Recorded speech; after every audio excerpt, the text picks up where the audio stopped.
Welcome to the RETAIN.ME podcast, the show that brings you the latest and greatest from the e-commerce marketing world. This episode, I'm really excited to have Rob Van Den Bergh, the co-founder of Scribeless, on the show. After spending several weeks handwriting during an internship, Rob decided that was far too old school. Alongside co-founder Alex Robinson, the duo developed software which was able to learn the nuances of handwriting in order to create those same inconsistencies and variants in its fake handwriting. This process is automated using AI and advanced printing technologies, which is able to create handwritten messages which are indiscernible from the real thing.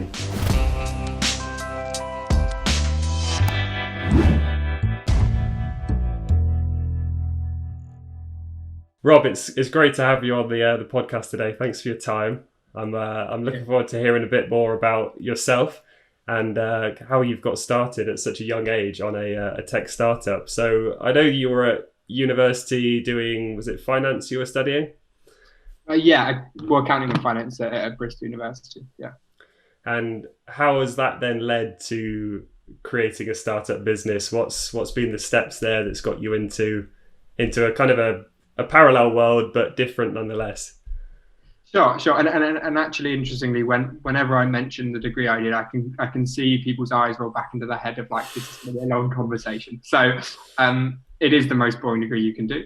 It did set things up quite nicely for Scribeless and the company, just because understanding accountancy helps quite a lot with the company. But yeah, the kind of reason I did it, which is I think maybe an odd reason in hindsight, but the reason I did it was because I knew Bristol's got quite a good tech ecosystem, especially for startups. So a large reason I went to Bristol was to kind of try and get involved with that and hopefully spend less time on my degree, which I subsequently did. So worked on lots of various tech startup projects with friends, and worked at various startups. And so that kind of led me into when Scribeless came along, just as an idea to begin with. I kind of had an idea of how to go about it. And then the support from the university and from various incubators in Bristol kind of helped push that along. So is being an entrepreneur then something that, even though you went into a finance degree, that was something you always wanted to do, was be involved with companies at that real kind of early days stage? Sure. I mean, I think so. I mean, I didn't necessarily know, because I didn't really know what that meant until much later on. My family run their own business. It's a plumbing business, so it's kind of one-man band style. It's a little bit different, but that kind of, I think, cultural thing, because I think it is a bit of a cultural thing working at startups. It's a kind of personality type, was kind of there from a young age. And so when I started working at various companies, the smaller ones where you kind of get to own a lot more areas of the business and get on with more interesting projects at kind of a wider scale rather than very specific things, naturally found to be more interesting. And so, yeah, it was kind of, didn't necessarily know what it was, but it seemed much funner. And that's a large part of the reason why you want to work, right? Because it's interesting. Obviously, getting paid and being able to make rent is equally important, but make sure it's fun and interesting. If it gets you out of bed in the morning and you're pumped to go and do it, that's a definite bonus, isn't it? Spot on. Yeah, absolutely. So you mentioned about the different kind of incubators and stuff. What was the process for you guys for starting Scribeless? How did you do it? What were the sort of challenges you faced at that real first days stage? Sure. So I graduated in 2017 and went and started another company, a data visualization company in Wales, of all places. And throughout that kind of process, Scribeless had been developing over the last year. And that wasn't going particularly well, although quite a good learning experience. It wasn't proving to be particularly in demand, at least our approach to that solution. And so I kind of jacked in that job in the February, I think, and then it took us about 16 months to raise investment. Kind of during that time, we had no money, and so that basically, and didn't really want to live in Wales anymore. So that involved living on friends' sofas in Bristol, kind of hopping every 2 weeks and apologising to people over. and then either working part-time jobs or taking the small amount of savings I had and making it run a long way. Asking friends to work for free for periods of time, and then apologizing profusely when they'd work too long for free. And so kind of just getting to the point where, like, basically saying up front to we have no money, at least right now, but if it's successful, you'll certainly be involved in the upside of that. And equally saying that to incubators. We were involved in Bristol Robotics Lab and Launch Space, which are 2 incubators in Bristol, who gave us free access for about 12 months. And so kind of within that, we used our very small budget to go quite a long way. But he equally took advantage of things that were given to us and offered to us throughout that time period, whether it was staying on friends' couches or getting access to incubators and smart business people that knew what they were doing, where I can confidently say we very much didn't. So it's been that network of getting to know the right people, I'm guessing, that's been instrumental in pushing the company on to the next level. Yeah, absolutely. And I think that's one of the biggest things to starting something, right? It's not so much what you know, it's who you know. And unfortunately, I didn't come from a place with a particularly good network or anything like that. So it just involved being quite persistent on LinkedIn and other messaging platforms to just try and get initial conversations. And as long as those conversations went well, people usually introduce you to new people. And so that kind of was the approach, and luckily worked. And luckily we got conversations which led to customers, which meant that we could, pay to build robots, or, pay someone's wages for a month, or make rent, or whatever it was, essentially just being able to get to that next month. You say luck, but I think that sounds like a lot of it is making your own luck in that kind of persistent attitude of not taking no for an answer to a certain extent, and keep on making yourself front of mind for people, and they go, oh yeah, no, that thing's quite cool. Like I need to find out more about that thing, or I need to get in contact with Rob a bit more to learn something else. For sure. I mean, there was certainly a lot of hard work, but equally, I would say there was a lot of luck as well, right? So like, the fact that I was lucky enough to go to Bristol Uni resulted in me being able to use people from Bristol Uni, i.e. potentially the careers service, to get in front of another university who then subsequently used our service for fundraising for their alumni engagement. And so, like, absolutely, there was a lot of hard work and persistence, but equally, it is the thing of right place, right time, and getting a little bit lucky here and there along with that. And I know you guys as well, was it 2019, there was the Santander Universities competition, did you win that one as well? Yeah, absolutely. Yeah. So again, I think, there's certainly persistence, but a lot of good luck as well, in the fact that essentially I think two startups get put forward from every university in the UK. I think it's 2, might be several more, but I think it was 2 from Bristol. And because we had a very good relationship with the startup hub at Bristol University, and they can see what we've done, we were lucky enough to be put forward. We then subsequently had 5 rounds of pitching and various things, which we were lucky enough to win and get through and win, and that ended up in £25,000 of funding, equity-free funding, which was awesome. And so yeah, like absolutely, like throughout that process, we made sure the pitches were very good and the business model made sense, and all those kind of factors to put us in the best position. But equally, that kind of stepping stone of getting into that was as a result of Bristol University just kind of seeing something in us, I suppose, and then saying, we'll kind of put you forward and give you guys a go. But yeah, I mean, that was an amazing competition, and anyone who is working on a startup, who's either at university or fresh out of university, I think it's within 3 years of graduating, should apply or push their startup hub at their respective university to push them forward to give it a try. Even if you don't win, you get exposed to. I was going to say, have you had good exposure off the back of that? Absolutely. So part of that process was pitching in front of some of the Santander directors and various business people who are incredibly well experienced and know their stuff. Equally, they run quite a lot of courses throughout the competition, essentially a program around raising investment, pitching, all those different factors from, again, people that really know their stuff. So again, I think that's the thing of great you get in front of them, you have conversations with them. Okay, who can they potentially get in front of again and again and again? And sometimes it pays to be a little bit irritating. Obviously to an extent, but I was going to say, you haven't quite reached the level of sending out messages on LinkedIn to people's inboxes yet, have you? You know, the automated marketing ones. not quite yet. But I have tried handwritten letters, which I feel like can again but it's worked quite well. So Oh, that's good. That's good. So the handwriting concept, then that's a bit about how the business, kind of the actual business side of it. How about the concept? I know I've heard stories about how it came to be, the handwriting concept, but I think it's going to be better from you about the problem that it solved. Sure. So yeah, so I was in my second year at university. Over the summer, needed to get a job to subsequently pay for the next year of university, or at least pay a proportion of it. And so I worked at a small accounting firm near where I grew up. Very small accounting firm, and I was working in the marketing department, and again, slightly naively misinterpreted marketing department as not meaning you are the marketing person underneath the CEO getting on with stuff, which was a bit of a surprise when I got there, but was interesting. And it meant that I could kind of use my degree while also doing what I found slightly more interesting in the marketing side of things.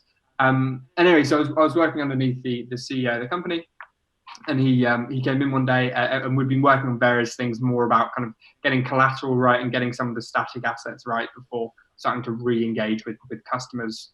And we've kind of done quite a lot of that work. And he came in one morning and said, Rob, I've got a great idea for a marketing campaign we're going to do. We've got lots of leads that we've engaged and then haven't bought our services or continue to engage with us, and we've kind of let them go because we've just been stretched. What we're going to do is we're going to send them handwritten letters to try and re-engage them, and to essentially reopen the conversation. And I thought it was a great idea until I realised what he was telling me, the uni intern, and subsequently spent 3 weeks writing out letters by hand. And I don't have good handwriting, so I don't know what he was thinking, quite frankly. But 3 weeks writing letters out by hand, and sending them out, and kind of throughout that period, I was like, I'm never doing this again. Finished the placement, went back to university, kind of forgotten about it. I had kind of forgotten about it, or at least tried to. And he emailed me about, I don't know, a month later, something like that, maybe slightly longer. And they'd kind of accumulated the results and had a look. And it turned out to be the most effective marketing campaign they'd ever done, which kind of blew my mind, because in doing it, I was like, this is never going to work. And so that kind of opened up the door for me of like, okay, interesting. I didn't realize that offline really worked anyway, but clearly it does, and clearly handwritten also works within that. How could, if it's working for them, it could work for other companies. How could we do that, or how could I do that at the time, which is myself? And that basically resulted in me doing lots of research into how robots work, which I don't know, so it took a long while to figure out. And then equally how machine learning works on that side, with the idea that handwritten letters work. So we know we've got the effectiveness side. Now we just got to figure out the efficiency side. If we can make it efficient for companies, we'll make it effective, because we'll be able to do it at a cheap, or at least a relatively affordable price. And so that will naturally feed into better ROI on marketing campaigns. And if the ROI is there, more companies will use it, and great, you've potentially got something. So yeah, that was kind of the process. It took me that train of thought took me a long time. That wasn't like I got the email and 5 minutes later I was like, cool. It was like 6 months of like, it's interesting, and it kept coming back to me. So that's kind of my rule. If an idea keeps coming back to me in my brain, then there's something there, and it's worth really looking into. And it came back enough times. I was like, okay, I've got to, otherwise it's just going to drive me crazy. So not so much like a light bulb moment as a slow growing of an idea from something which you went, oh cool, oh actually that's a lot more. Kind of, yeah. I mean, I've got quite an obsessive personality. When I like something, I really like it and really get into it. And there certainly was that light bulb moment of like, oh shit, there's something here. I'm just, I would say, very what's the word? I'm quite what's the opposite of optimist? Pessimist. Pessimist. There we go. There we go.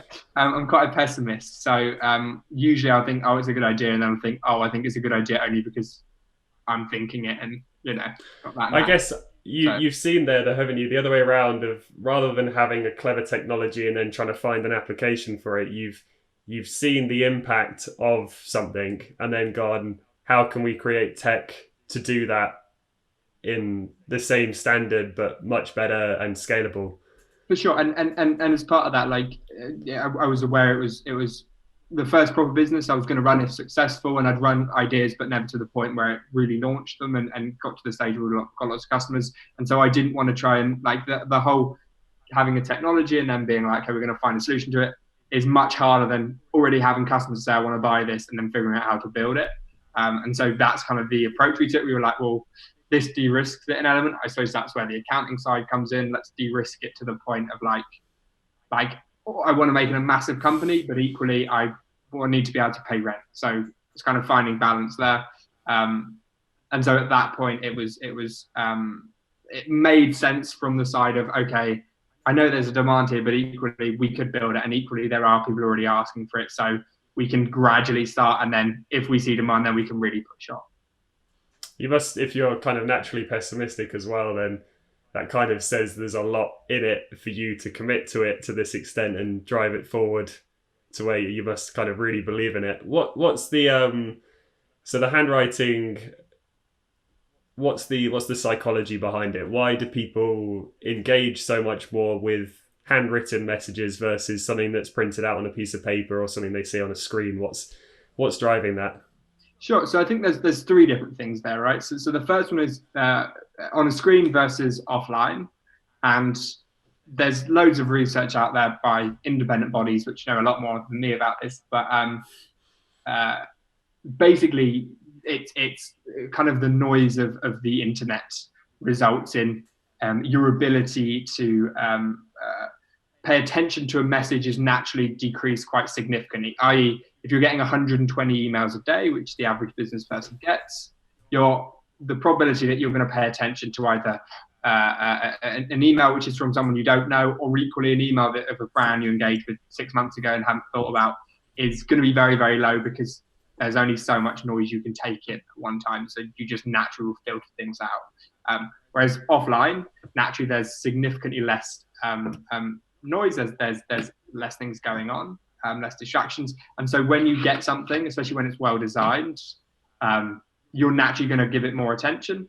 And even if it's 5-6 seconds more attention, that filtration in kind of into your brain of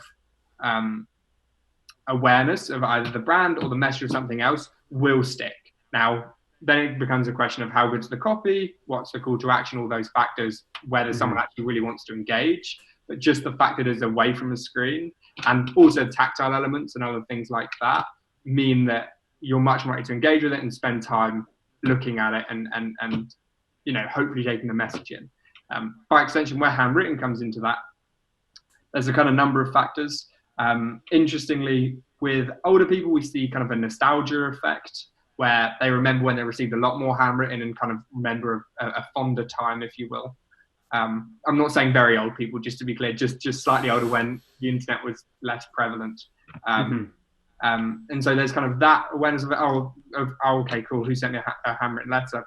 And spending time, again, even if it's just questioning those things, you're spending more time engaging with the content, with the message. And younger people, there's kind of a weird gifting effect we see where subconsciously they only ever receive handwritten letters on 2 occasions a year. One is birthday, one is Christmas. So subconsciously there's something going on in their brain of, has grandma sent me money? And so again, you can kind of take advantage of that, and therefore you're going to get open rates. So we see open rates of 98.99%. We can't measure those. They've been done by independent universities and research groups around offline versus online and how handwritten comes into that. Interestingly, equally, with a printed document, our brains have kind of adapted to be able to scan through things very, very quickly. You'll get an email and you'll see yourself scan through it in 3 seconds, not really reading it, just getting the kind of main context and moving on. You can't do that with handwritten letters. because essentially because there's that variability. It means that your brain just can't scan through it in the same way. So you naturally have to spend more time reading. If you spend more time reading, it's likely to spend more time in your brain, and therefore you're more likely to engage with it. Again, the important question becomes whether the copy is good enough, whether the call to action is good enough, which is something we help companies with quite a lot because we've got quite a lot of experience with that now. But the important thing is it gets in the hands, it gets opened, and it gets read. And as a point of contact, if you could promise everyone that on emails, everyone would go for it. And so it then just becomes a question of, okay, what is the use case? How can we make sure there's ROI there for businesses that use it? That's really interesting, and it's good to hear the difference between even like a handwriting font and a handwriting AI driven service like yourself. That kind of standardization of even a handwriting font just removes that aspect of it completely, doesn't it? That absolutely impact. Absolutely, and that's actually an interesting point because when we started, quite a lot of companies would say to us, "Why don't we just get one of those fonts that look like handwriting?"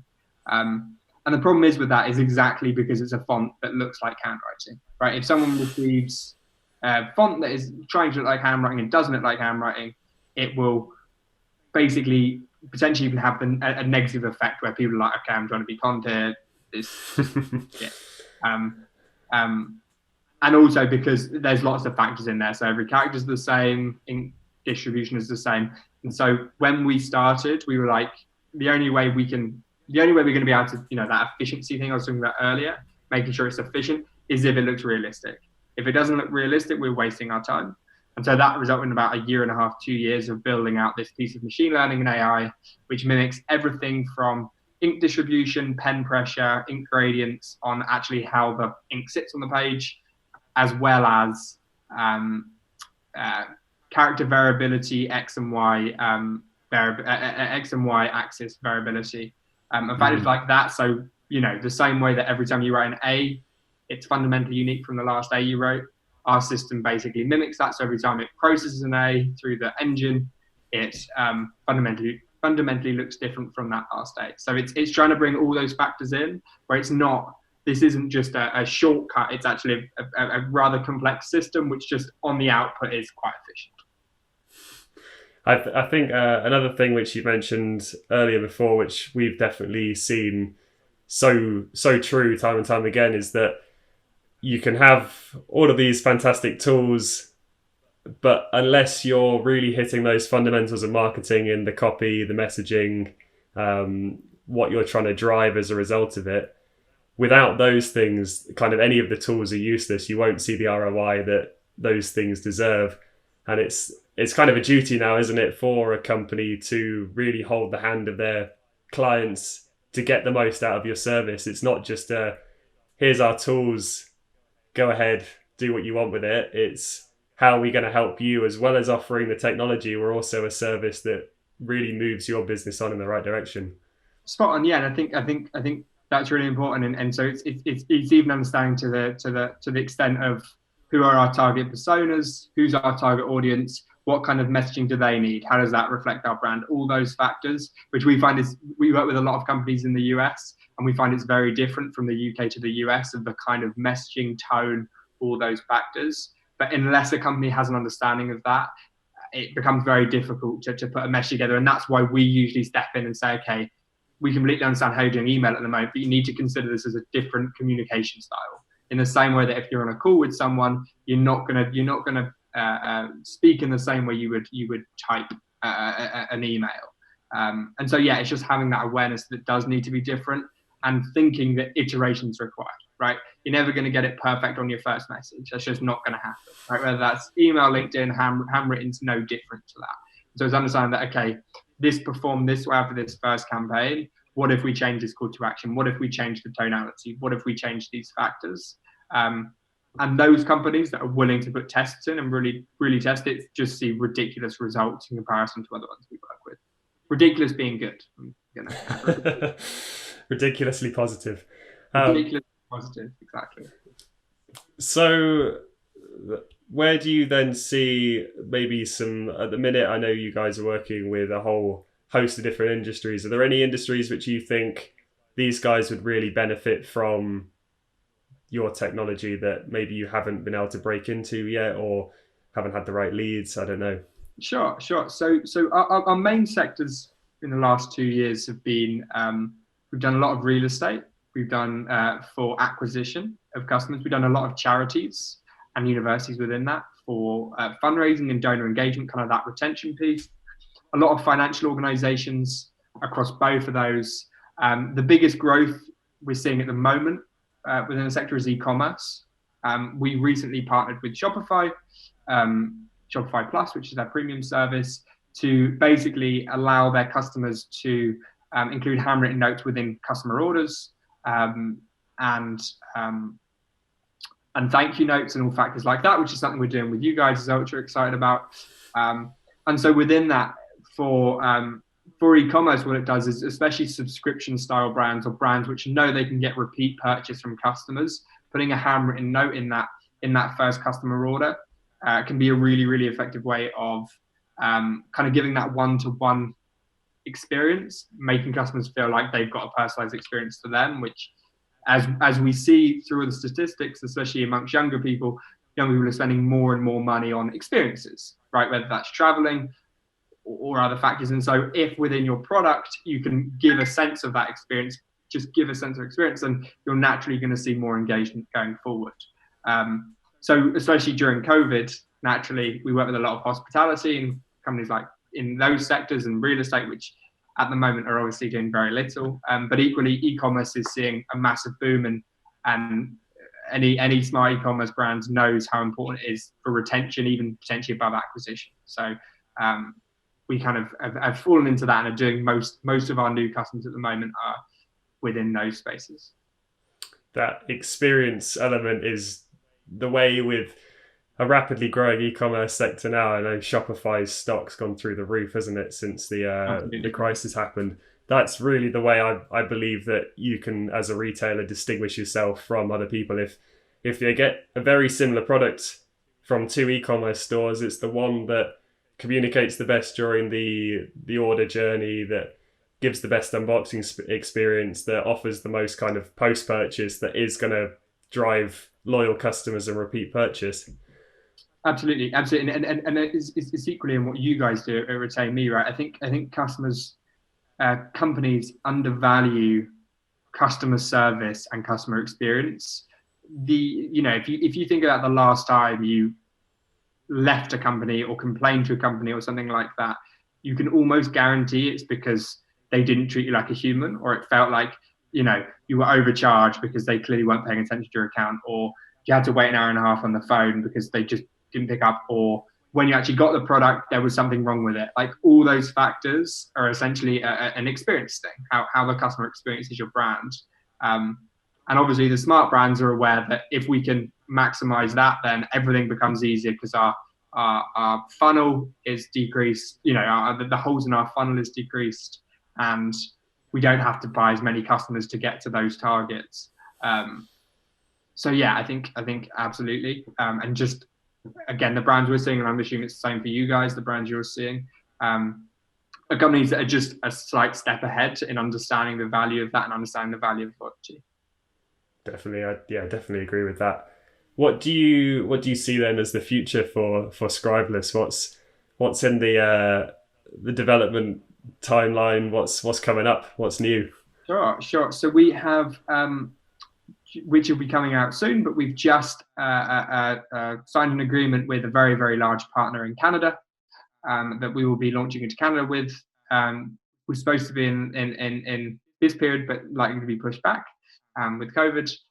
But so we'll be launching in Canada and equally in Australia at some point, to work with brands that have reached out to us from those areas, which is fantastic. And we're currently going through a relaunch of kind of update of our platform to basically give more measurability within our solution. And on top of that, we're partnering with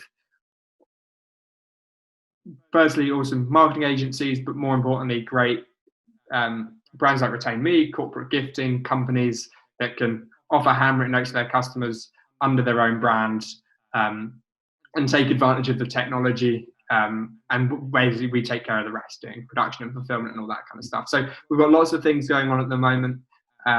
which we're very excited about. But I think the main one is, if I'm honest, is, it took us, we've been going back 2 years. It took us about a year to figure out exactly what we were doing.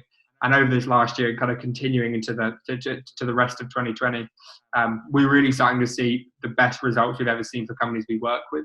And so just getting those campaigns better and improving those campaigns for those customers is, to be honest, probably the most exciting thing, which is quite a boring answer, but it's just great to see that it works, because it just makes my job so much easier. The results speak for themselves, don't they? Exactly. Yeah. When it requires significantly less selling when it's selling itself, kind of thing. That's really great to hear, the international expansion, and also that kind of almost white label aspect of your business, isn't it? Where you're giving the technology to other people to sell on themselves. I find it really interesting that as everything's moving really digital, we've got e-commerce booming, more and more time on screens, that you can still really get through to your customers. Probably one of the best ways you can do it, that I've seen anyway, is by going back to the basics, the handwritten message. It's really it's really cool to see, and I wish you all the best for the future, and I'm looking forward to working together as well. Equally, yeah, and I would just say on that, like, I would think, like, I probably spend, and it's not good for my health at all, I imagine, but probably spend like 10 to 12 hours a day on the computer. So anything that isn't computer related becomes significantly more fun after a long week. I don't know how long you've done, but like, that element isn't something that you should too long. More. Too long. I'd agree. But no, equally, we're looking forward to working with you guys and bring handwritten into the kind of element of what you guys do, which is again very e-commerce and customer oriented. It'll be great to get some clients that are getting results from both of the services, because I think the unison there is going to offer some real benefit. Spot on, absolutely, yeah. I think it's a very natural fit, and yeah, it'll be great just to get those first few customers, which we're already discussing together about how we can get it working for them, actually working for them, and then start to see those results. Spot on. Right, it's been great talking to you, Rob. Equally, thanks for your time today, mate. And yeah, look forward to working with you guys. Cheers. Sounds good. I'll speak soon. Thanks for joining us this week on the RETAIN.ME podcast. I'll leave the link to Scribeless down in the description. Make sure to check them out. You can find out more about us at www.retain.me. And if you enjoyed this podcast, do subscribe. I'll see you next time.